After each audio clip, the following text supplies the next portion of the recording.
Apa pendapat Islam tentang seorang dukun yang mengaku bisa menghapus dosa dengan cara memukul pakai batang kelor? Ini dalam satu pertanyaan ini isinya 3. Yang pertama, dukun. Man ata kahinan, siapa yang datang ke dukun, fasaddaqahu bima yaqul, percaya pada cakap dukun, falam tuqbal lahu salatun 40 lailah, tak diterima salatnya 40 hari 40 malam. Hadis yang kedua, man ata kahinan au arrafan, siapa yang datang ke dukun, fasaddaqahu bima yaqul, percaya pada cakap dukun, faqad kafara bima unzila ala Muhammad SAW, maka dia dianggap sudah kafir, ingkar kepada wahyu yang diturunkan kepada Nabi Muhammad SAW. Hai dukun-dukun, bertaubatlah. Dukun yang boleh, dukun sunat. Dukun yang pakai jin, pakai hantu, pakai setan. Adapun alim ulama, habib dengan zikirnya, dengan doanya, mendoakan air putih.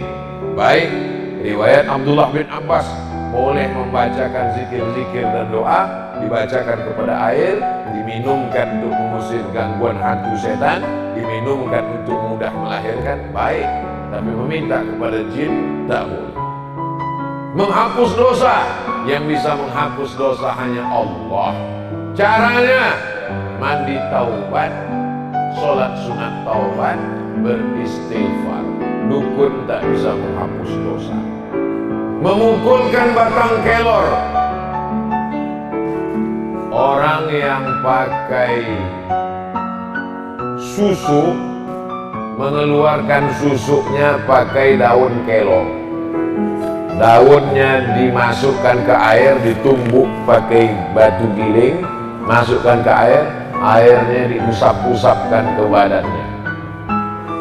Mana dalilnya pakai daun kelor? Dalam hadis tak disebut daun kelor, tapi daun sidir. Daun sidir, daun bidara yang dipakai memandikan mayat. Saya ada tanam daun bidara depan rumah saya. Jadi kalau ada orang kerasukan, ada orang susah mati, diambil daunnya, diramas-ramas, hancur atau ditumbuk, masukkan ke air, bacakan Al-Fatihah sekali, Qul huwallah 3 kali, Qul a'udzu falaq sekali, Qul a'udzu binnas sekali, ayat kursi sekali, sholawat 10 kali, dihembuskan ke air, dimandikan, diusapkan ke badan untuk mengusir, menghalau gangguan-gangguan. Daun sidir itu batangnya berduri. Yang berduri-duri itu jin, hantu, setan takut. Takutnya bukan kepada itu, tapi kepada sunnah Nabi Muhammad SAW, kepada ajaran kekuatan akidah seseorang. Tapi Pak Ustadz, kami pukulkan batang kelor, dia mati. Bukan karena batang kelor itu, tapi karena memang ajalnya sudah sampai, atau memang pukulnya terlalu kuat, mati dia sekalian. Pakai daun kelor tak juga mati, pakai batang kelor mati. Pak Ustadz, apa hukumnya istri lebih suka tinggal di rumah orang tuanya? Ini MOU dari awal tak jelas. Adinda, makanya kalian jangan pacaran. Pacaran itu semuanya bohong, bullshit. Adinda, hati-hati jalannya, nanti terpleset ya. Kalau ada bulan, kalau bintang setengah napasku pergi. Selama sebelum menikah itu kalian harus jelas kontraknya. Adinda, kau kan sekolah, iya. Setelah sekolah kau kan tamat S1, iya. Nanti kalau nikah sama aku, kau kerja atau jaga anak? Jangan sampai setelah nikah baru muncul masalah. Nanti setelah nikah, rumah bapakmu besar, rumah aku kecil. Makan di tempat emakmu enak, tempat aku tak enak. Di tempat aku beralaskan koran, makan sehari sekali. Kau mau di sana apa di sini? Jangan indah-indahnya saja. Karena nikah itu tidak selamanya berkarpet merah dan bunga-bunga. Banyak onak dan duri di dalamnya. Betul? Banyak yang ngaku kan? Nama saya, umur saya 74 tahun. Sahkah solat saya dikarenakan saya selalu buang air kecil tak terhingga? Bagaimana solat saya? Namanya sulusul baul. Sulusul matra rantai. baul kencing. Sulusul baul kencing macam rantai yang tak putus-putus. Itu bisa terjadi pada kita semua. Saat umur kita 40, pertanyaannya, sudah nikah ya? Sudah punya anak ya? Saat 50 mulai bertanya, kau sakit apa? Sakit pinggang, diabetes mellitus, jantung koroner? Cincin kau di mana? Di luar apa dalam? Saat umur 60 mulai kita berkata, kuburnya di mana? Saat 70 mulai bertanya, pakai pampers atau tidak? Nah, itu bisa saja terjadi pada siapa-siapa. Nanti sampai masanya tiba, kalau kita mengalami seperti itu, air kencing menetes tak berhenti, boleh sholat tapi bersyarat. Pertama, mengambil wudhu setelah azan. Kalau sekarang dia berwudhu tak sah. Setelah azan asar, Allahu Akbar, Allahu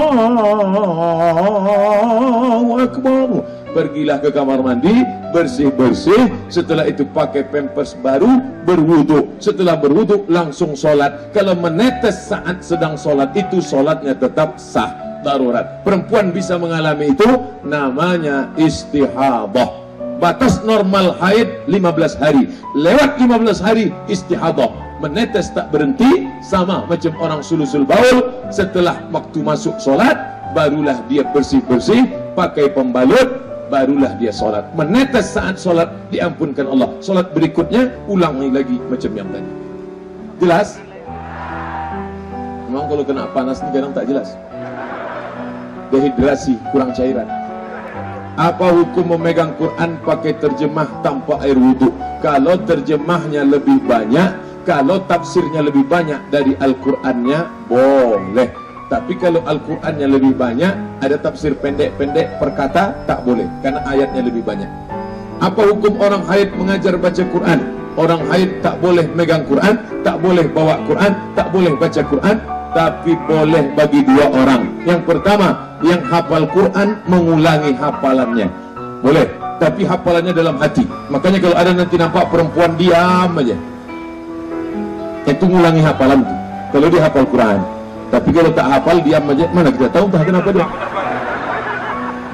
Yang kedua, kalau dia mengajar guru, ibu-ibu guru yang mengajar di sekolah, boleh, tapi bacaannya tak boleh suka disambung, potong-potong.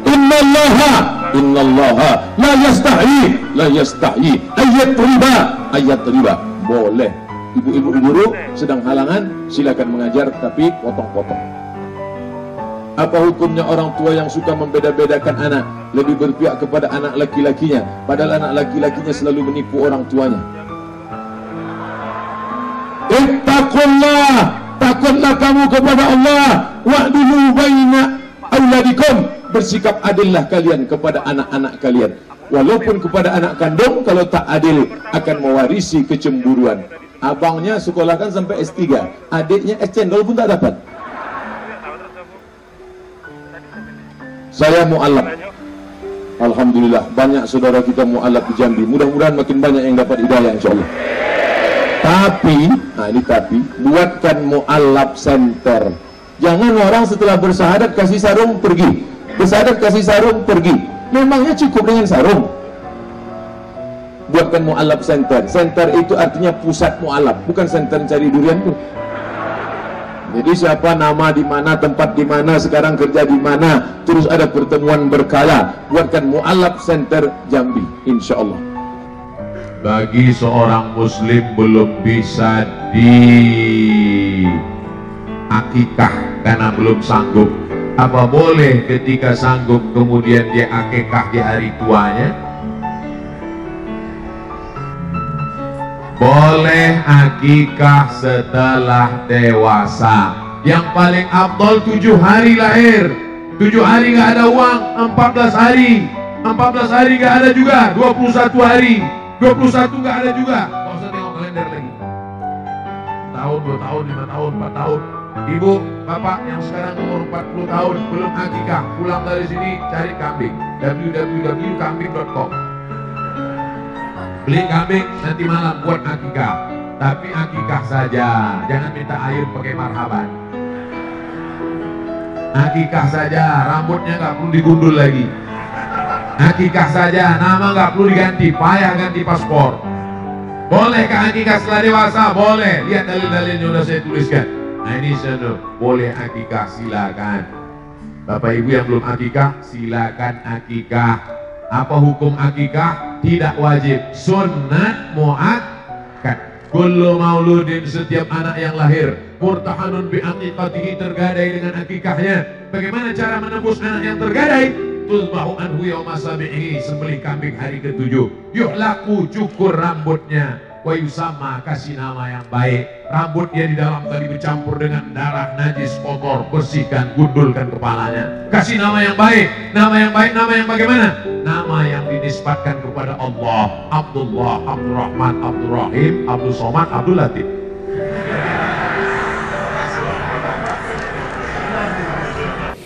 Sekarang di YouTube sedang ramai mengajak orang mendapatkan banyak dengan cara zikir, memanggil uang 1 triliun. Jangan-jangan subuh ini ramai karena dianggapnya zikir memanggil 1 triliun. Tidak Pak Ustaz, semua ini datang karena kecintaan kepada Nabi Muhammad SAW. Amin. Bohong. Masih ingat penggandaan uang beberapa tahun yang lalu? Orangnya sudah ditangkap. Yang tertipu profesor, doktor, bidang engineering, tapi dalam bidang agama dia jahil. Maka jangan mau dibodoh-bodoh. Kalaulah bisa penggandaan uang mendatangkan duit, maka tak perlu pemerintah ngutang, cukup memanggil dukun-dukun memanggil duit. Selesai masalah hutang luar negeri. Betul? Logis. Maka orang yang mengaku-mengaku ini bohong, tipu muslihat. Pak polisi mesti menangkap orang yang menipu-nipu. Contoh, mulai waktu subuh baca 3 kali, jangan kaget tiba-tiba uang datang ke rumahmu. Hoax, mesti ditangkap orang ini. Pasal penyebaran penipuan, menyebarkan berita bohong. Mudah-mudahan kita termasuk orang yang diselamatkan Allah Subhanahu wa ta'ala.